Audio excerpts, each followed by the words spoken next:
Welcome to Nurturing Our Roots, the journey from slavery to freedom, live Zoom sessions with Antoinette and Karran. We are live every Tuesday at 7 o'clock Central Standard Time, the talk show where ordinary people with extraordinary family stories can be heard. If you have a family story and you would like to share it with us, we would gladly like to hear your family story or just your research. Please contact us at nurturingourroots at gmail.com. I'm Antoinette and here's Karran. Hi, Karran. Hi, Antoinette. How are you this evening? I am doing fine. What about yourself? I am wonderful. All Once a right. wonderful day. Well, lady, go ahead and take it over. All righty. Welcome everyone to Nurturing Our Roots. I am excited to share with you our two guests for tonight. We have Dee Greenlee and Kevin Porter. And tonight we're going to be talking about some of the family connections related to Jesuit enslavement, but also looking at some of the amazing photographs Kevin has taken in the areas around and at some of the locations where the Jesuit enslaved some of the ancestors. So welcome, Kevin. Welcome, Dee. Thank you. Good evening, Karen. Good to be with you. Thank you. Good to have both of you here tonight. My first question is, how did the two of you meet? Well, Virtually. I'll start that. Well, let me piggyback a little bit. I always wanted to know about my ancestors and the history that surrounds them and the contributions that they made to the United States, because it's always overlooked for the most part. So one day I am looking at various segments on YouTube about the GU 272, and a light bulb went off when I saw the list of surnames. And so I saw the surname Queen, which was my great grandmother's last name. And I contacted a point of contact with the Georgetown Memory Project. And she gave me some information. She put me in touch with Kevin because we had a similar person within our family tree. And so the rest is history. That's basically how we met. And we've been able to share information and things of that nature. Kevin, how long ago was that? This was 2019 to 2020, Yeah. about a year or two ago. Okay, that's relatively close. And I just want to have you, Kevin, share tell us just a little bit about what the main focus of some of your genealogy research has been. Yes. So I am a descendant, as D, of the Queen family that was originally enslaved at the White Marsh Plantation in Prince George's County. This discovery was made in 2016 when the former president of the GU2 Descendants Association contacted me about her connection to the Queen family, trying to get more information. That's when I first discovered my connection. And from that point on, it's been a life-changing journey. I've been finding other ancestors in common, but not only those that are directly connected to me, but the siblings of those ancestors, and trying to put the pieces of this huge puzzle together.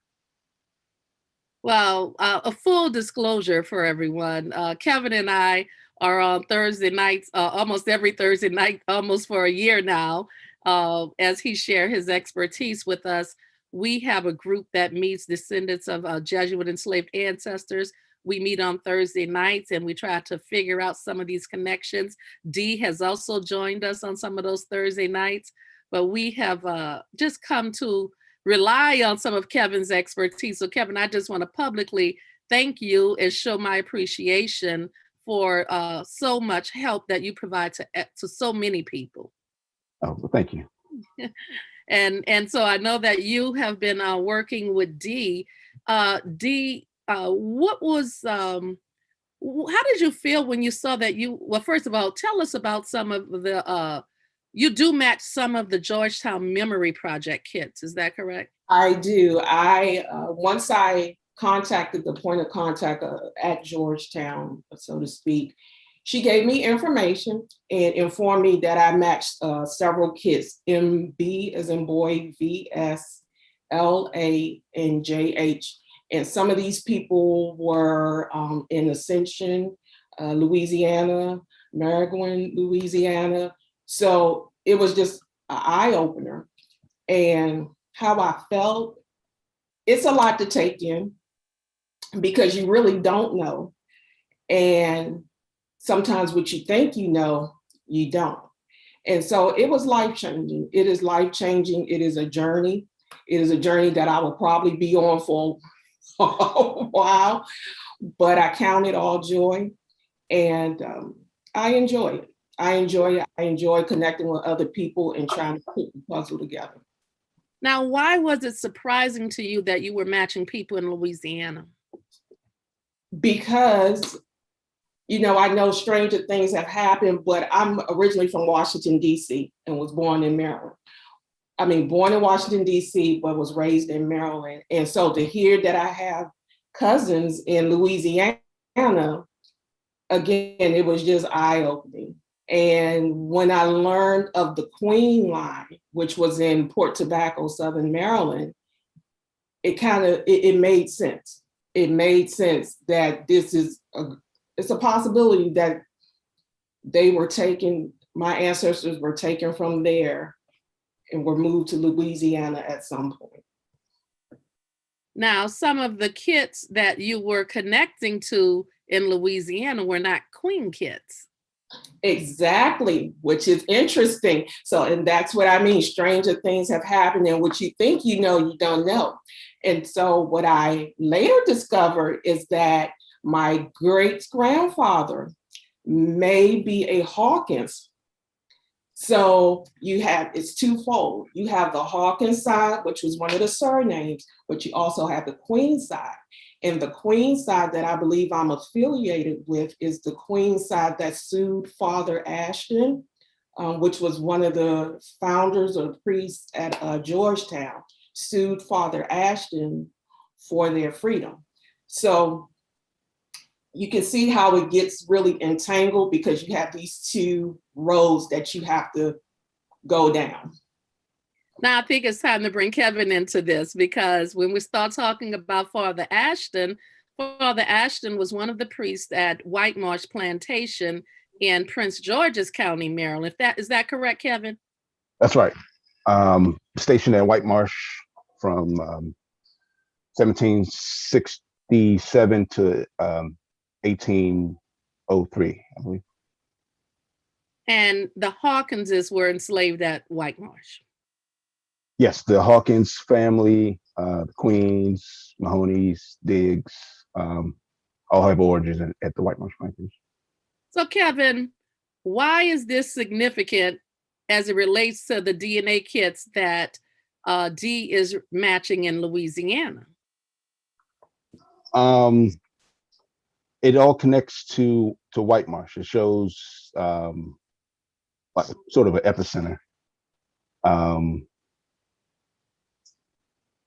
The Queens.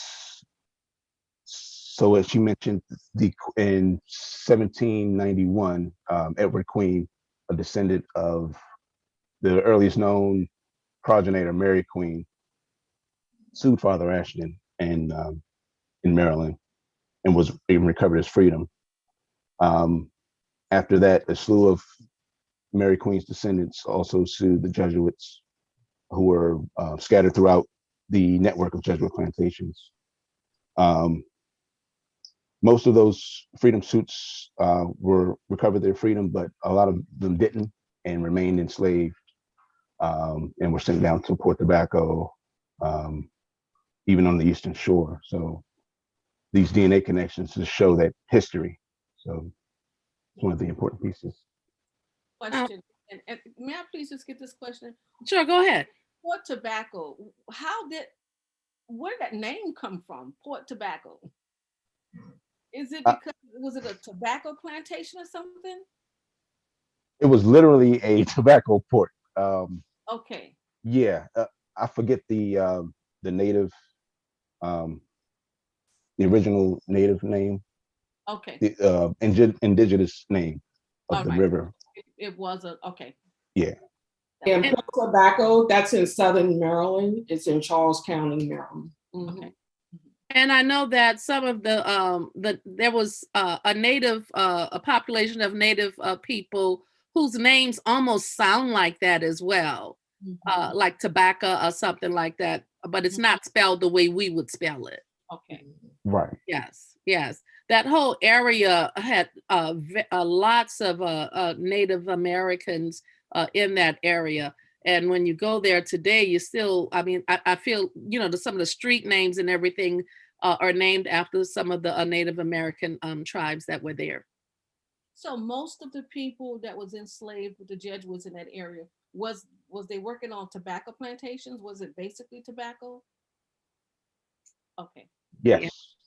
Tobacco was pretty much the only way for the early settlers to sustain a living.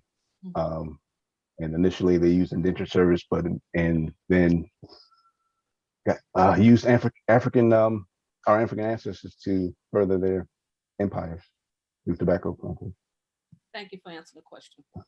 So Dee, you knew you had relatives from the Port Tobacco area, and then you're matching people in Louisiana, and those people in Louisiana came from the White Marsh Plantation in Prince George's County, Maryland. And Kevin, you've driven all around many of those places. And I know you have some photographs that you want to show and talk a little bit more. Are you ready to do that now? Sure, I can share my screen. And we still haven't solved the mystery, Antoinette, of this right now, so it's good. this Louisiana connection. Research is ongoing. I should put that caveat out there. So tonight, like as Karen mentioned, so I'm going to take you through a virtual tour of some of the plantations that I've visited. I've been in Maryland, in DC all of my life, and I've only been to St. Mary's County maybe twice. So I plan to go down there soon and capture more pictures. But for the Queen family, for the Queens, the Mahonies, and the Diggs, many of our histories began in Anne Arundel County. Literally in this location that you're looking at now. This is right on the border of Prince George's and Anne Arundel County.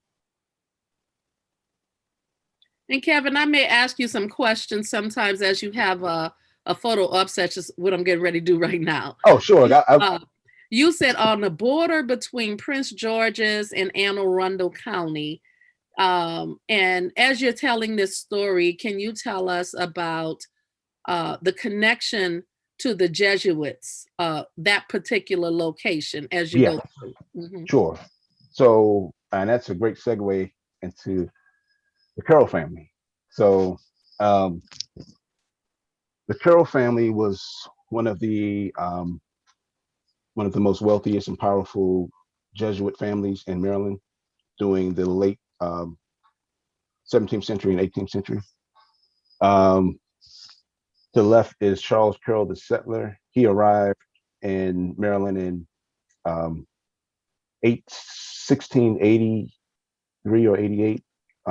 He was appointed the Attorney General by Lord Calvert, Lord Baltimore. His son, Charles Carroll of Annapolis, purchased a lot of the land, and the Carrolls owned a lot of land in Prince George's and Anne Arundel County. His son, Charles Carroll of Carrollton, went on to sign the Declaration of Independence.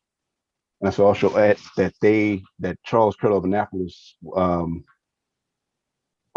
inherited some of the Mahonies that ended up at the White Marsh Plantation. And some of those Mahonies were split from the plantation in Annapolis and in White Marsh. And let me just stop for a second. And Antoinette, you remember when we had Nagesh Rucker and Melissa Kim on, we were talking about Louisa Mahoney. Louisa Mahoney is a part of the Mahoney family that Kevin is speaking of. Okay. And we mentioned John Ashton earlier. It's a good time to bring him into this story. So Charles Carroll of Annapolis was his first cousin.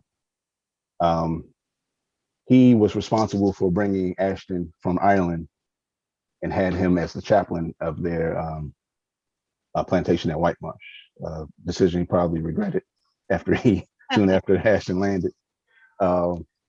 He quoted in the letter to Charles' son, he said Ashton was a silly, peevish man, disagreeable man, close quote. But the settler, Charles Carroll the First, around 1700, he was responsible for bringing his nephew over, James Carroll, the son of his younger brother, Anthony Carroll. And from that point on, he introduced James Carroll to the Society of Maryland. He began purchasing up land in Cecil in the Eastern Shore, all throughout Anne Arundel County. And by 1715, he purchased a tract of land called Bright Seat in Anne Arundel County. Anno and Bright Seat, which borders Prince George's, which sits on the Patuxent River and borders Prince George's County. As early as 1715, there's evidence that James Carroll owned Biggs and Queens and Mahoney's at the Fingal Plantation. We also believe that there were some ancestors of the Mahoney's that were also at Fingal and later at White Marsh. So Can you tell us a little bit about the connection between Fingal and White Marsh? Right. So Fingal was situated on what is currently today known as Crofton. The Jesuits own most of the area today known as Crofton. It was literally across the Patuxent River. This photograph here is the earliest known photograph of the Fingal Manor House. This was later purchased by the Duval family, a neighboring planter. This is how it looks today. The manor house has been destroyed. This entire community has been redeveloped into a suburban community known as Crofton. And here where the manor house once stood is actually a golf course now. But in those days, it was rolling fields of tobacco. Wow. Here is a map showing the location of Fingal. Mentions so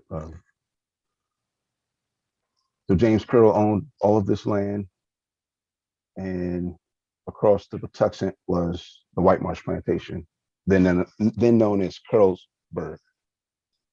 It was later tagged White Marsh because of the White Marsh branch that flows from the Patuxent River into the property. So Priest Bridge joins actually is a main thoroughfare that connects the two counties. And I'll get into that. I have another program. You said the two counties, that's Anne Arundel and Prince George's? Yes. And when James Carroll died in 1729, he bequeathed not only most of these lands and other lands in this area to the superior of the Jesuit mission in Maryland. Let me just stop you right there. So for people who, well, we know the Hawkinses came from White Marsh, and there were a bunch of Queens there and some Mahoney's, and James Carroll, his family also owned some Mahoney's. So if there are people out there who are matching DNA kits that have Queen, Mahoney, Hawkins, and D, I see you're smiling. looking at the proximity of these two plantations, that could be why they're seeing these people with those surnames in their DNA, even if they don't know that they are a Queen or a Mahoney or a Hawkins, correct? Mhm. And so Dee, you said that sometimes you find surprises, and you found a surprise that with these Hawkinses, right? You have to unmute yourself. I did. When I saw it looks like an obituary, and it had my great grandfather's name, and it had Hawkins, and I knew the last name to be Foreman. So if that is the case, then that's a game changer. And I would implore anybody, when you're doing your research, you kind of have to think outside the box. You got to critically think. And again, what you think you know can be completely contrary to what you thought you knew. So yeah, it was a total game changer if that is the case, because we never had Hawkins as long as I've been alive in our family that I knew of. I've never heard that name mentioned. I've heard of Queen, I've heard of Foreman, Matthews, Green, but I've never heard of Hawkins. So. And so having Kevin show us how the White Marsh plantation, and now you know that there were Queens and there were Hawkinses there, that should be helpful going forward in your continued research. Absolutely, absolutely. Okay, Kevin, you can continue. Oh, sure. So, the White Marsh was, so our ancestors literally walked, across Priest Bridge on a daily basis to travel from plantation to plantation, from Pingle to White Marsh. Here's the landmarker for the White Marsh plantation, known today as Sacred Heart Chapel. And we've had events at that location in the last several years where we would gather with descendants. We've met right there on that land. Mm-hmm. Is that a cemetery behind the church or in front of the church? Yes, that's actually the cemetery for the white congregates. Mm-hmm. If you look here to the left, this is literally the unkept burial ground for the Black family of at White Marsh. So the Black people are buried in that unkept. Yes. Yes. Is there any plans in the future to have that particular area cleaned up? I'm gonna capture the historical nature of how it is now, but I would advocate to do that. Have them have a proper burial and graves identified. Was they members of that church by any means at all?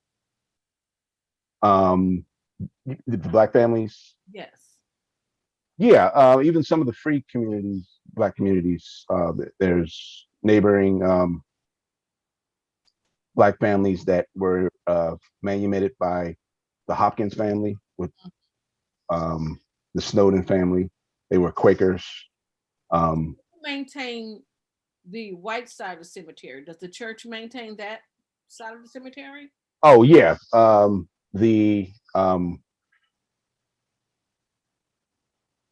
yes, the Sacred Heart, the Church of the Sacred Heart now owns the property now. I just find it sort of peculiar that they do not maintain the other side, since it all belongs to the church. Yeah, it shows the disparity. So I'm kind of, it saddens me that it is that way. I'm glad it shows the history, and you're still looking at it now. Like yes, yeah, you can really see it. Yeah, you can see it literally. Yeah. Like see it. It tells a story, doesn't it? Yeah, it does. It does. So this building, so the foundation, this is the original structure of the church, but the original building burnt down in 1853. All but this basilica here. I'm sorry if you can see my cursor. The basilica here is the only original structure of the building. And it was here that Archbishop John Carroll, founder of Georgetown, was elected the first Archbishop of the 13 colonies. So he was, in fact, the head of the Catholic Church in the 13 colonies. And this is where he was elected. Kevin, I think probably 4 years ago, exactly today, we visited that church and we're given a tour. 4 years ago is when Georgetown and the Jesuit priests had their apology ceremony. And then in the 2 days following that, we went on bus tours of several of those churches. And I think it was 4 years ago today. Yeah, it was 2017. Yes. Yeah. And the next year they erected this memorial for the enslaved families that were buried there. I did not know that was there. That was the very next year? The very next year. Where on the property is that located? This is right on the other side of the church here, but it's next to the building. It's literally Go back to the church building. And so when you say on the other side, can you right over there? Yeah. In this Okay. area. It would have been nice for it to be near the cemetery, but then Yeah. There would have been more attention paid to the condition of the cemetery. While you're at that picture, do you know about those trees?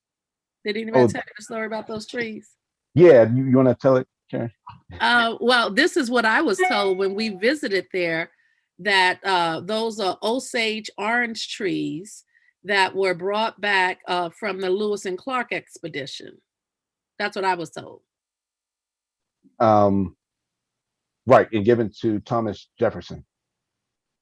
And Jefferson gave it to the church. Okay, and so those trees are still there today? Yes, the 3 trees are still there. I wish I captured that picture here. But next time I'll Well, no, that's okay. That's okay. I remember the tour guide telling us about those trees. Okay. And so I'll just stop for a minute. In the comments in the chat room, we have Crystal says that she's been wanting to pick your brain for a while about Fingal. And she also said that having to search through the woods for markers was not a fun experience. And we have Keith Pierce who says, I'm a genetic descendant of Susanna Queen and Reverend John Ashton through their son, Charles Queen. Oh, wow. So this is the location where they live, where Suki and Phyllis and Annie's children live. So this area, what you're looking at here is the Rock Spring Creek. And this was the location of the Rock Spring, one of the slave quarters at White Marsh. It's set beside Rock Spring. Okay. And the names you just called, those were all Queen descendants, correct? Yes, sorry. Nanny Cooper and Phyllis Queen were the daughters of Mary Queen, also known as the Pawpaw Queen. Yeah, we'll have to get you back on. Antoinette, the story of Mary the Pawpaw Queen is absolutely amazing. Yeah. And that is its own show. Yeah, that's a totally separate show. I would love to hear it. It's an amazing story. Yeah. So that little piece of water, that little bit of water is significant in that area. Well, I guess any amount of water is significant in the early days of agriculture and settling. Yeah. And this flowed into the White Marsh branch. flows into the White Marsh Branch. This is round about the area where the slave quarters would have been. You can see how new the trees are, so it's evidence that this was clear at some point, and probably either tobacco or the slave quarters itself. Here's a picture of White Marsh, the White Marsh Branch. It's called White Marsh because of a mineral that flows from the Patuxent called mica, and washes up, it turns white. So it's literally a white marsh. This is the Patuxent River, which is named after the Patuxent tribe in Southern Maryland. The priests, I took this picture off of Priest Bridge, the current day Priest Bridge. But on this side here is Prince George's County. This side is Anne Arundel. But this is an area called the Fork of the Patuxent.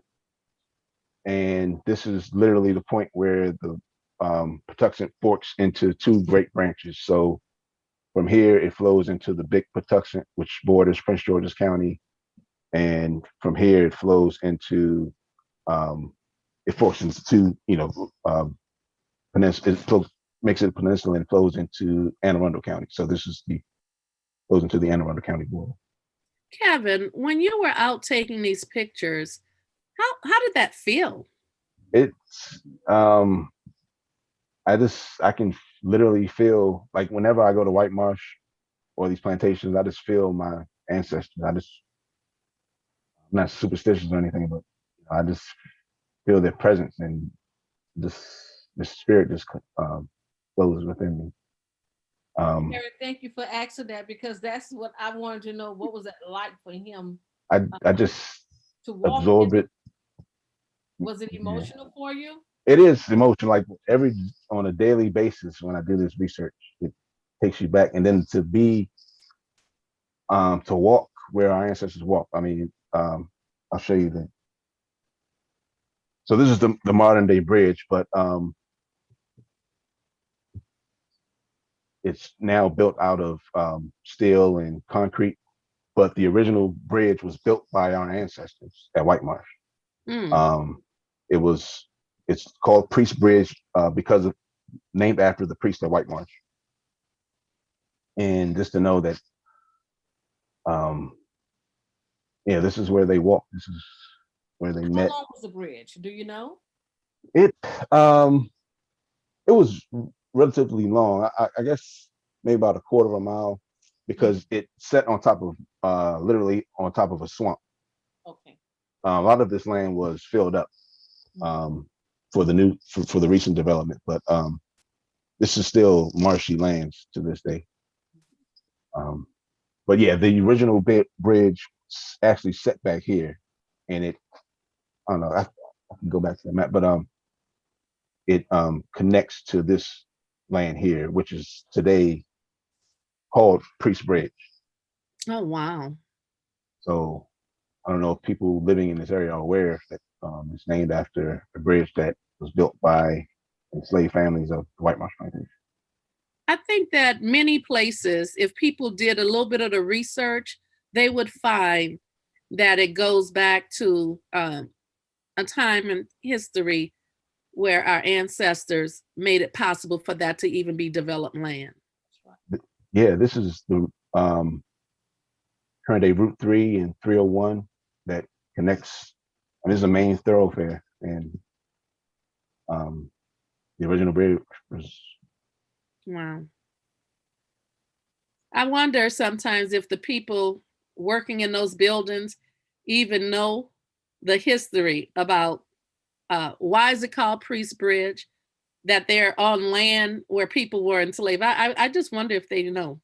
Even in Crofton area, when I visit Crofton now, I don't even feel the same. Now it has a history to me now. Like I asked the residents there, do they know the history? Some of them don't know. Some of them do know. But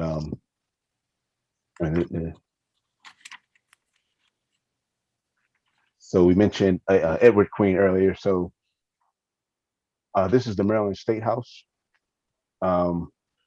which was built shortly after Annapolis became the capital, after it was moved from St. Mary's County and St. Mary's City.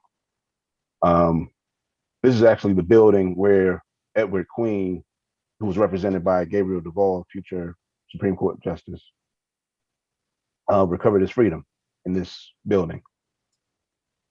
And you're just I want to remind people that they could also go back and watch our show that we did with Professor William Thomas, who talked about some of the freedom cases that went through the court system.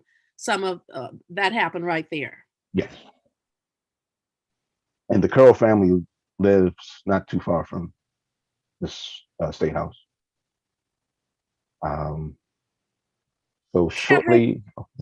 Let me. I hate to keep interrupting you, but because I see in the chat room we have Queen descendants in the chat room, and then other people are going to watch this as well. The connections between some of the queens, because some of the queens were and Mahoney's were owned by a part of the Carroll family, and then some were owned by the Jesuits. And I think it's important for people to begin to think about some of the allied families. And so, if you could even mention something about that as you tell us about what happened here. Oh, yeah. Even with this case, Gabriel Duvall was connected to the Duvall families, descendants of Marine Duvall, who literally lived adjacent to White Marsh Plantation. Some of the enslaved that were at White Marsh married into the Duvall, enslaved at the Duvall Plantation. And you even see African-American families with the surname Duvall. And you're finding connections, DNA connections to those descendants as well. This is the present modern day courthouse, but it's not the actual courthouse where Edward Queen's parents and sisters and cousins were free. But ironically, it's the birthplace of John Carroll, who was the first Archbishop of the United States. Now, Carroll was also a descendant of Colonel Henry Darnall. And I'll kind of get into the Darnall family as I go over some of the plantations. But the Carrolls and Darnalls were constantly trading enslaved families. And that explains a lot of our DNA connection. So and you skipped over go back to that marker. You skipped over a very the rest of that founder of founder of Georgetown College, and first cousins to Charles Carroll of Carrollton, son of Charles Carroll of Annapolis, who originally owned the Mahonies. And Antoinette, if you leave that up there for a minute, sure. Kevin. Antoinette, when you look at that, you see how we're talking about families that we are having DNA connections to today who were enslaved by these people. These are the people who were the founders of this country. And our ancestors are written out of that history. But I want people to know that. I mean, what do you think about that, Antoinette? Oh, you're on mute, Antoinette. Sorry. That's why it's so important for genealogists and family historians to research, document, and share their family histories, because 95% of us, we will not find that our families was written in the history. Yes, you're looking at the forefathers of this country and people who played a major role in the history, but yet you don't see your ancestors. And we're still having a hard time researching documents to piece together the pieces of puzzles about our family history. So that's why I said nurturing our roots are very important. And what you all are doing is very important because you were telling your ancestors' story. You're telling the story according to your ancestors. And so congratulations on you for that, because we otherwise they wouldn't be they was written out of history. So they certainly wasn't a part of history. They was a part of helping to build this country, but that's just about it. Yeah. Mhm. And in the chat room, N Hayes 827 says, several of the people on that placard are signers of the Declaration of Independence. Mm. So you see on this placard, signers of the Declaration of Independence, founders of Georgetown University, and there's a little tidbit of history there that I don't think I ever realized, where it talks about the effort. Let's see, there was an effort to have Canada unite with the 13 colonies in the Revolution. I didn't know that. Yeah. Can I add something real quick? And Kevin, you probably can add to this as well. I know one of the some of the Queen family, they had Francis Scott Key as their lawyer. So that's another caveat. These are things that we kind of, I won't say take for granted, but we just don't know. But yeah, Francis Scott Key was represented one of the Queen families in their case. Yeah, I can piggyback on that. So at this, when the Queens did petition in Prince George's County, they were represented by Philip Barton Key, who was Francis Scott Key's uncle. Mm. And it was Philip Barton Key so Philip Barton Key and Francis Scott Key were, what am I trying to say? Had apprenticeships with Gabriel Duvall. He trained them in the study of law. And Philip Barton Key handed over some of his freedom suits to his nephew to get him experienced in litigation.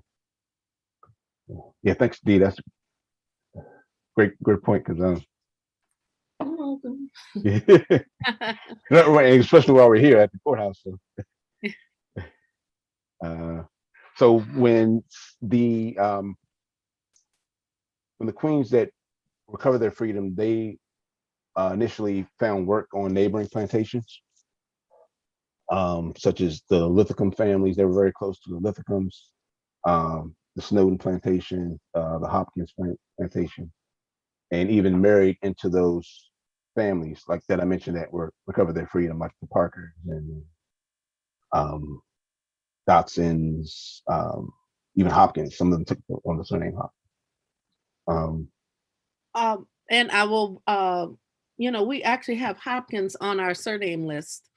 As people are finding that they're connecting to people in Louisiana and other locations, you got to consider some of the allied families who were all around the Jesuits, because sometimes someone who may be on a Jesuit plantation, they may have a spouse who is enslaved on a neighboring plantation. And just take that into consideration when you're figuring out your connections to Jesuit enslavement. This plantation here is the Mulligan Plantation. It set literally across White Marsh Branch on the tract of land, White Marsh proper. And there's evidence, DNA evidence and documentary evidence that the enslaved at White Marsh married into families at the Mulligan Plantation. They literally crossed the river from each other. They just hopped and skipped over. And it was at the Mulligan Plantation where a lot of the Diggs families, the Browns, Spriggs, married some of the enslaved at White Marsh. And speaking of Diggs, a lot. So if you're from Maryland, you're familiar with the Diggs family. That's a very popular name, especially in Prince George's County. A lot of African American Diggs families have origins here at the Melwood Plantation, which was owned by the Diggs family.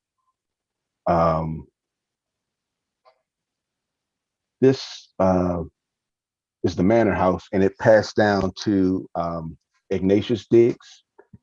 He was a prominent politician in Maryland. He married into the Carroll family, which explains some of the slave trades. He was the slaveholder of Sue Harbert, who was the daughter of Anne Joyce, one of the earliest known progenitors of the Mahoney family. And Sue was also the ancestor for the Mahonies at White Marsh. So they have origins at this plantation. And just knowing that, being there, just again, just sends chills down your spine, knowing that they probably looked at the same tree, served the same house. So Let me ask Dee, did you remember if you had any Mahoney DNA connections? I cannot remember offhand, but I will definitely check because, yeah, I will definitely check because I know that is definitely Hawkins, Queen, Hill, and Butler. So speaking of those Hawkins, Kevin, you were just showing Mulligan. They had Hawkinses enslaved there, correct? Yeah, at least through marriage, yes. Like the Hawkins from the White Marsh Plantation would marry into the other slave families and kept that name. So do you think that's how Dee's family, since we know some of the Hawkinses who left Louisiana were enslaved at White Marsh, and Dee is connecting strongly to some of the Hawkinses who ended up in Louisiana? Right. One of the neighboring plantations, the Spriggs, connected to the Spriggs family, owned. Now we've discovered that owned a Frank Hawkins, who may be connected to old Isaac, who was enslaved at White Marsh and remained in Maryland after the 1838 sale. And Isaac Hawkins is the ancestor for whom Georgetown has one of the buildings on the campus named for. And Isaac Hawkins's grandchildren, his son, some of his children and his grandchildren ended up in Louisiana. mm-hmm. And Dee's related to him. So yeah, Mahoney's, even Queens, Diggs have origins here. So Wow. Ignatius Diggs, besides being a brother-in-law to the Carroll family, he was also the older brother of Reverend Thomas Diggs, who was once the superior of the Maryland missions, Jesuit Maryland missions. And this is the petition of Edward Queen, written by Gabriel Duvall and Philip Barton Key. If you look down at the bottom,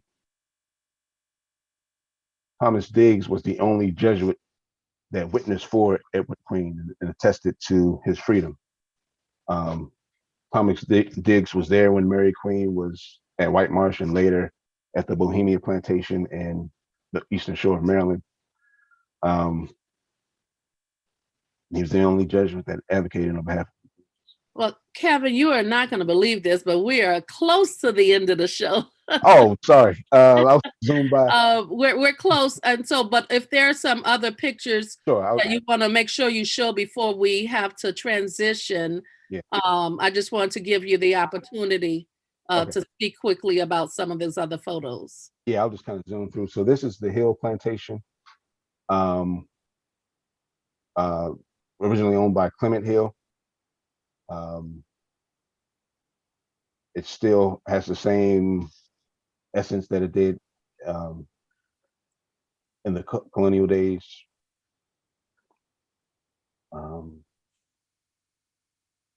Also at the Hill Plantation, the Hills were also Catholic, like the Diggs and the Darnells, and a lot of the enslaved were ministered to by the priest at White Marsh. They traveled down to this plantation to provide sacraments. This is the landmarker for His Lordship's kindness, which was the property of Colonel Henry Darnall. So Queens and Mahoney's have origins here. Before Mary Queen arrived in this colony, one of her, the father of a couple of her children was born here, Tomboy, and he was purchased by James Carroll. But also, Anne Joyce, the matriarch for the Mahoney family, was first enslaved here. We believe that this cellar here is where Colonel Darnall locked her up here. Why was she locked up? She came as a free woman, and when she petitioned for freedom, he locked her away to kind of teach her a lesson. And this is the scene of the crime. Antoinette, did you have any additional questions? Yeah, I know we're almost out of time. When he was speaking about the Diggs family, it brought me back to Charles Diggs, in Tangipahoa Hole Parish. And I remember reading that he came down here with a woman whose last name was Carroll. So certainly I can see his connections to this history here. And matter of fact, he was one of the founder of the AME Church there in Hammond, Louisiana.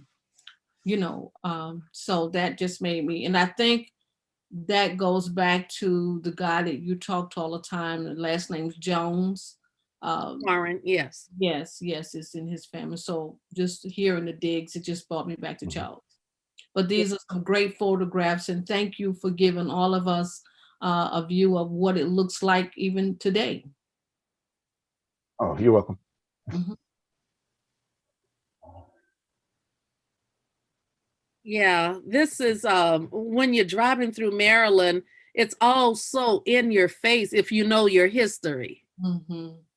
And I that's the list of people. So Mm-hmm. And Antoinette, back to that Daggs, Charles Daggs. Yes, he appeared on the Tribune, the manifest for the Tribune, with his family, and some of the other people who eventually were owned by Henry Johnson were on that same manifest. So I often wonder if Daggs really was Diggs. Yes. Yeah. Possible, huh? Mm-hmm. So what's this, Kevin? This is in Old Town Alexandria, where the enslaved from the 1838 sale shipped and docked off. So this is probably the last image that they saw of Maryland.